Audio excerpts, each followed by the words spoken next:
My son-in-law said I wasn't helping and refused to let me stay in his house even after I paid $14,300, so I made him suffer with one decisive move. It all started when I moved in with them temporarily while my house was being renovated.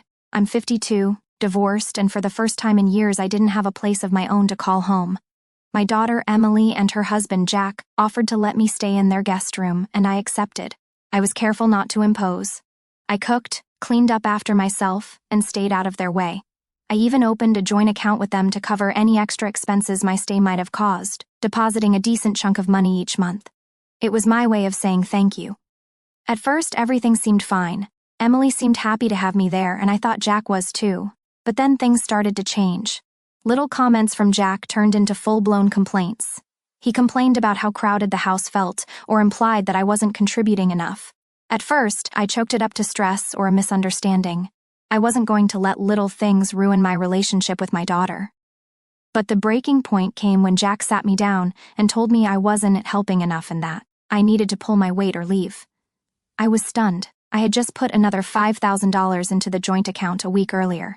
When I reminded him, he grinned and said, "Well, if you can afford that, maybe you could help us out with a car. We need something bigger now that you're here." At first, I thought he was joking. When I realized he wasn't, my answer was clear. I told Jack no. I wasn't rude.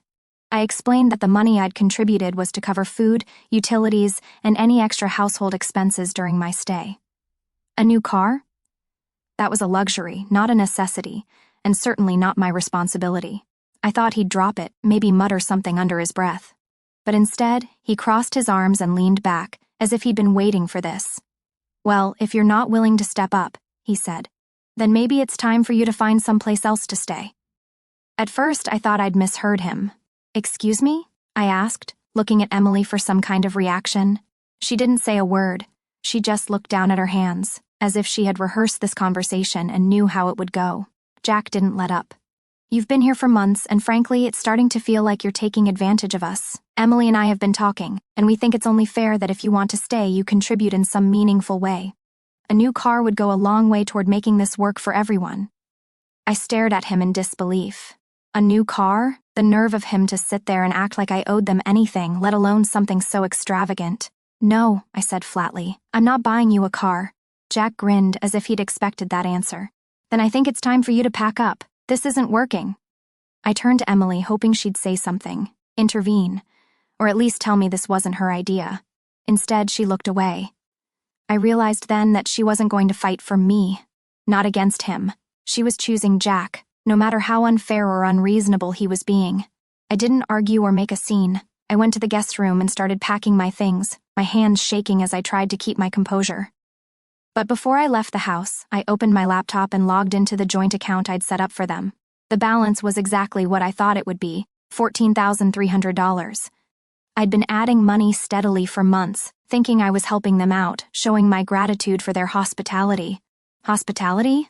What a joke. I didn't hesitate. I transferred every single penny back to my personal account. It was my money, and I wasn't going to leave it behind after being treated like a parasite. I left the house without looking back. My car was packed, my head was spinning, and my heart felt heavier than ever. Emily didn't even come out to say goodbye.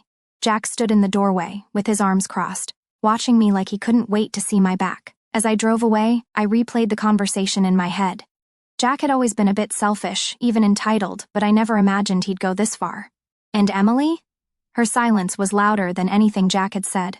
She'd always been my closest ally, my rock after the divorce, and now it felt like she'd chosen a man like him over me. I pulled into a hotel parking lot and sat in the car for a while, trying to figure out my next move. I couldn't go back to my house. It was still a construction zone. My sister lived 2 states away, and I didn't want to burden her with this mess. For the first time in years, I felt completely alone. Then I thought of the joint account. I hadn't even told them I'd taken the money back. I knew it wouldn't be long before Jack found out.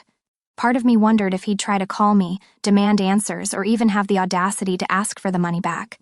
I wasn't sure how I would handle it if he did. The next morning, I got my answer. My phone rang, and when I saw Emily's name on the screen, my stomach dropped. I debated ignoring it, but decided to answer. "Mom," she began, her voice soft. "Jack says the joint account is empty. Did you take the money?" I paused, not sure how to answer. "Emily, I said carefully. That money was mine. Every single dollar I put into that account was to help you and Jack while I was there. But now that I'm no longer welcome, why should I leave it behind? There was silence on the other end. I could hear Jack's voice in the background, muttering something I couldn't make out. Jack says you had no right, she started, but I cut her off. I had every right, I said, my voice firm. Let me remind you, Emily, I opened that account. I funded it, and I made sure it was there for both of you to use. If Jack feels entitled to that money, that's his problem, not mine. She didn't respond, but I could tell she was caught between defending her husband and understanding my side. It hurt that she had to hesitate at all. I waited for her to say something, anything, but all I got was, "I'll call you later." She hung up, and for the first time since I'd left, I didn't feel angry. I felt free. The days after that phone call were strangely quiet. No texts, no follow-ups, nothing. I wasn't sure if Emily was giving me space or if Jack had convinced her to break things off. Either way, I didn't reach out. I figured if she wanted to talk, she would. I spent my time settling into a small rental apartment I found not far from my house. It was modest but comfortable, and for the first time in months, I felt like I could breathe. I wasn't walking on eggshells or bracing myself for Jack's passive-aggressive comments. Then, a week later, I got a message from my bank. Someone had tried to access the joint account I closed after transferring the funds. My heart raced as I logged on to check. Sure enough, it was Jack. I didn't even have to guess. He must have thought he could sneak back into the account and take what wasn't his. That same afternoon, Emily showed up unannounced at my apartment. I was surprised to see her, but the look on her face told me this wasn't a casual visit. "Mom, we need to talk," she said as soon as I opened the door. I let her in, and we sat down at the small kitchen table. She looked tired, like she hadn't slept well in days. "Jack's mad," she started. "He says you're being unfair, that you're punishing us for asking for help." "Help?" I said, raising an eyebrow. "Emily, I have given you more help than most parents would. I cooked, cleaned, stayed out of your way, and paid for things I didn't even use. And what did I get in return? Jack kicking me out because I wouldn't buy him a car." Emily winced but didn't argue.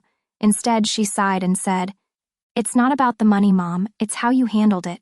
You just took the money back without saying anything. Jack feels that you betrayed us."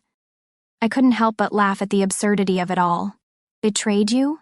Emily, he told me to go. That account was meant to make life easier for both of you while I was there. As soon as I was no longer welcome, its purpose ended. What did you think I was going to do, leave thousands of dollars for him to play with?" She didn't have an answer. For a moment, I thought I saw a flicker of understanding in her eyes, but then she said, "Jack thinks you're being spiteful." "And what do you think?" I asked. The question seemed to take her by surprise. She looked down at the table, avoiding my gaze. "I don't know," she admitted. I leaned back in my chair, feeling a mixture of sadness and frustration. "Emily, I love you, I always will. But I'm not going to feel guilty about funding Jack's lifestyle or enabling his entitlement. If you can't see that, then maybe it's time you figured out where your priorities are." She didn't stay long after that. When she left, I wasn't sure if I had gotten through to her or if she was just retreating to avoid a confrontation. Either way, I felt a little lighter, knowing that I had said what needed to be said. A few days later, Emily called again. This time, her tone was softer, almost apologetic. She said Jack wanted to put everything behind us and invited me to dinner so we could make up. I wasn't entirely convinced. Jack didn't seem like the type to let things go, but I agreed. Emily was my daughter, and if there was any chance of making things right, I owed it to her to try. When I arrived at her house, everything felt different. The air was thick, as if everyone was trying too hard to pretend that nothing had happened. Jack greeted me with an exaggerated smile and a handshake that felt about as real as a plastic plant. Emily seemed nervous, glancing between us as if waiting for someone to say the wrong thing. The dinner itself was tense. Jack kept steering the conversation toward money, asking how my renovations were going and casually dropping hints about the cost of living. "It must be hard juggling all those expenses on your own," he said, shoveling mashed potatoes onto his plate. I kept my answers short, not wanting to give him an opening.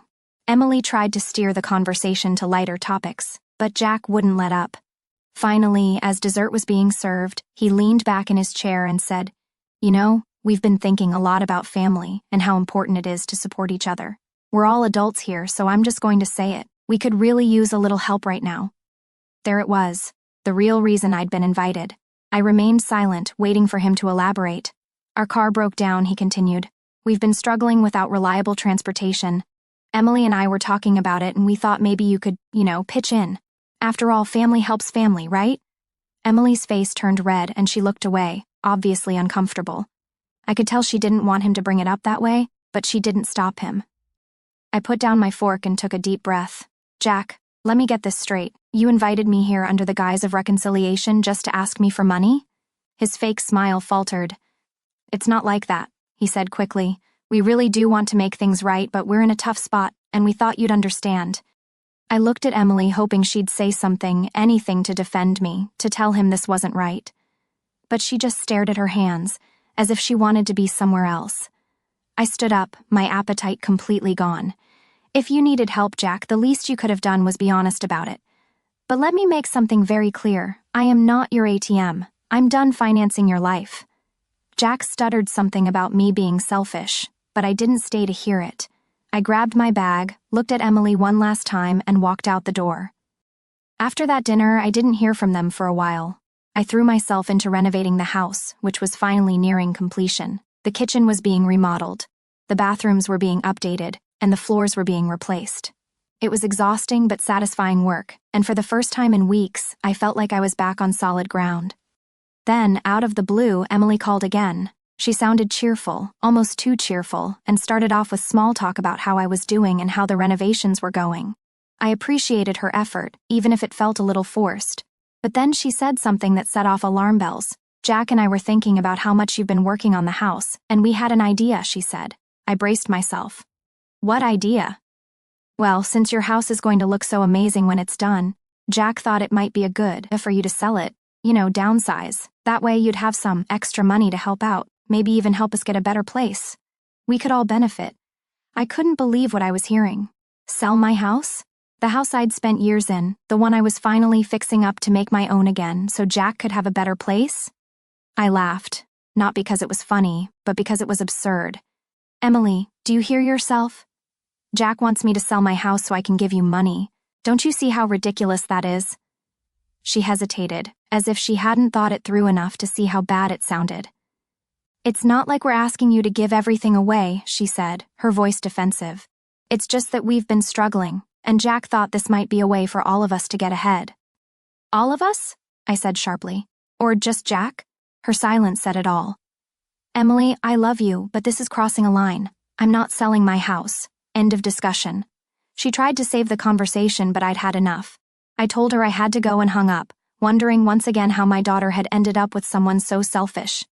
I tried to put the conversation behind me, but it lingered in the back of my mind for days. The audacity of Jack's proposal was astounding, and Emily's inability or unwillingness to stand up to him hurt more than I cared to admit. I kept telling myself that I was done with their drama, but part of me still hoped that Emily would come to her senses. A week later, as I was overseeing the final touches on my house, painting and installing light fixtures, Emily showed up unannounced. She looked uncomfortable, shifting on the porch as if she wasn't sure if she should knock. I opened the door, trying to suppress my frustration. What's going on, Emily? Jack thinks we should move in with you, Emily said, her voice tentative as if testing the waters. I stared at her, my heart sinking, waiting for the familiar spark of mischief in her eyes, the telltale sign she was pulling my leg. But her expression remained earnest, her lips pressed into a thin line. My stomach churned as the weight of her words settled in. You're serious? You want to move in with me? After everything we've been through? She shifted uncomfortably, her fingers twisting the hem of her sweater. It's just temporary, she said, the words tumbling out in a rush. Our lease is almost up and we've been house hunting, but the market's brutal. Interest rates are through the roof and the down payments are killing us. Jack thought staying here for a bit might help us get back on track. I let out a sharp, bitter laugh, the sound echoing in the quiet of my living room. Jack thought, so what's the plan, Emily? I pour my heart and soul into rebuilding this house, turning it back into my sanctuary, and then I just open the door for you two to waltz in? My voice trembled with a mix of disbelief and frustration. This house, my haven, had been a labor of love. Every painted wall, every repaired floorboard a testament to reclaiming my life after years of chaos. Mom, it's not like that, Emily protested, her voice softening. We'd stay in the guest room just like you did when you stayed with us, and we'd pitch in. Cover expenses, help with chores. It's not about taking over. I shook my head, the sting of her words cutting deeper than I wanted to admit. Emily, let's not kid ourselves. Jack's not interested in helping out. He's looking for a free ride, same as always. And if you can't see that, I don't know how to make it clearer. Her face crumpled, a flicker of hurt crossing her features. That's not fair, Mom. Jack's under so much pressure at work, and we're just trying to figure out how to make this work. No, Emily, I said, my tone firm but heavy with resolve. What's not fair is Jack expecting me to be your safety net every time life gets hard.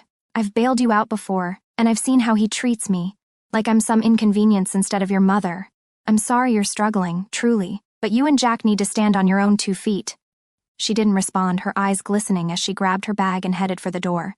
As it clicked shut behind her, a wave of guilt washed over me, but I held firm. Love, I reminded myself, sometimes means drawing a line in the sand, even when it feels like betrayal. Weeks passed, the silence between us heavy but unbroken. Then, out of the blue, Jack called. His voice was unnervingly bright, like a salesman pitching a deal. Hey, how about dinner? He said, as if the past month hadn't happened. Emily misses you, and I think it's time we put all this behind us. His cheerfulness felt forced, a thin veneer over something I couldn't quite place. Skeptical but curious, I agreed, hoping maybe there was a chance to mend things. When I arrived at the restaurant, Emily greeted me with a hug that felt genuine, her smile warm but tinged with nervousness.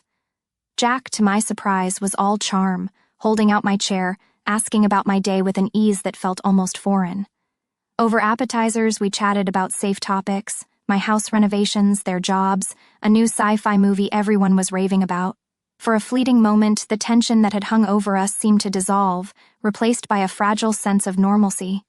But as the main course arrived, I couldn't shake the feeling that this wasn't just about reconciliation. Jack's smiles were too calculated, his questions about my house too pointed. Emily's eyes darted between us, as if she knew something I didn't. I sipped my wine, trying to focus on the food, but my mind raced. Was this dinner a peace offering, or were they laying the groundwork for another ask? The warmth of the evening began to feel like a carefully staged performance, and I braced myself for what might come next. But as the plates were cleared, Jack shifted the conversation. So, we've been dealing with a lot lately, he began, looking at Emily. The car finally broke down completely, and with the rent going up, it's been hard to stay afloat. I said nothing, just waiting for him to get to the point. He sighed and leaned forward. We were wondering if you could help us out, just this once, a little loan to get us back on our feet, nothing big. You've got the house all finished now, and you're in such a good position financially. It wouldn't have to be much. I turned to Emily, hoping she'd speak up, but she remained silent, staring down at her plate as if she weren't part of the conversation. I took a deep breath. Jack, I said, you invited me to dinner to ask for money, didn't you? This isn't about a settlement, it's about what I can do for you. He tried to backtrack. No, it's not like that. We just thought since your family... I've helped more than enough, I said, cutting him off. I gave you money, paid for expenses, and did everything I could to make things easier for you. And how have you repaid me? By kicking me out and treating me like I owe you. I'm tired of being taken advantage of. Emily finally spoke up, her voice soft. Mom, we're just desperate. Jack didn't mean for it to sound like that. Emily, I said, I love you, but you're going to have to figure this out without me. I've given everything I can. You need to start standing on your own. I got up, grabbed my bag, and left. As I walked out the door, I realized something. I wasn't angry anymore. I was just done,